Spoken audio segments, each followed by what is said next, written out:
गंमत ऋतुबदलांची. इयत्ता चौथी परिसराभ्यास पाठ 5.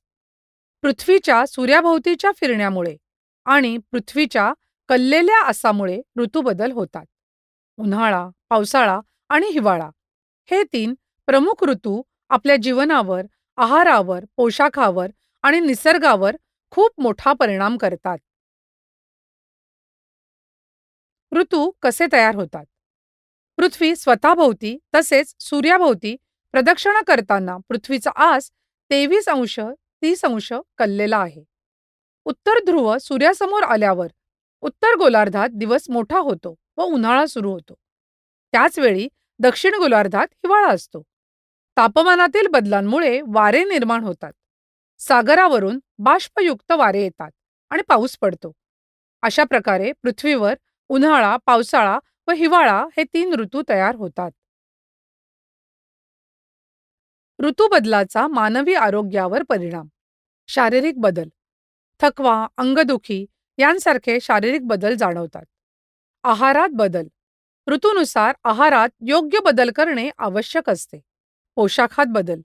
ऋतूनुसार कपड्यांमध्ये बदल केला जातो. संसर्गाचा धोका. ऋतुबदलात आजारांचा धोका वाढतो. काळजी घेणे गरजेचे. उन्हाळा ऋतू. पोशाख व सवयी. उन्हाळ्यात सैल व सुती कपडे घालतो. वारंवार पाणी व थंड पेये पितो. छत्री व सनकोट, रुमाल वापरतो. उन्हाळ्यात शक्यतो बाहेर पडत नाही. उन्हाळ्यातील फळे. आंबे, कलिंगडे, संत्री, द्राक्षे, काजू ही फळे बाजारात भरपूर येतात. साप, बेडूक हे प्राणी उन्हाळ्यात थंड ठिकाणी राहतात. पावसाळा ऋतू. शेती व निसर्ग.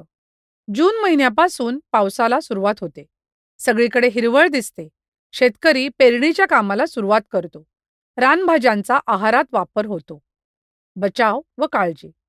पावसापासून बचावासाठी छत्री, रेनकोट, घोंगडी वापरतो. नदी नाल्यांना पूर आल्यास पुराच्या पाण्यातून जात नाही. पर्यायी रस्त्याचा वापर करतो.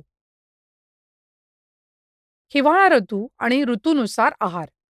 पावसाळा संपल्यावर हिवाळ्याची चाहूल लागते. थंडीपासून संरक्षणासाठी उबदार कपडे वापरतो. पेरू, बोरे ही फळे मिळतात. हिवाळ्याच्या शेवटी झाडांची पानगळ सुरू होते. सुकामेवा हिवाळ्यात खाणे आरोग्यास फायदेशीर असते. ऋतूनुसार आहार. उन्हाळा थंड पेये, रसाळ फळे. पावसाळा रानभाज्या, गरम सूप. हिवाळा सुकामेवा, उबदार पदार्थ. पक्ष्यांचे स्थलांतर. बदलत्या हवामानानुसार सर्व सजीव स्वतःमध्ये बदल घडवून आणतात. एका जागेवरून दुसऱ्या जागी जाण्यास स्थलांतर म्हणतात. स्थलांतर करणाऱ्या प्राण्यांमध्ये पक्ष्यांचे प्रमाण सर्वाधिक आहे. कारणे.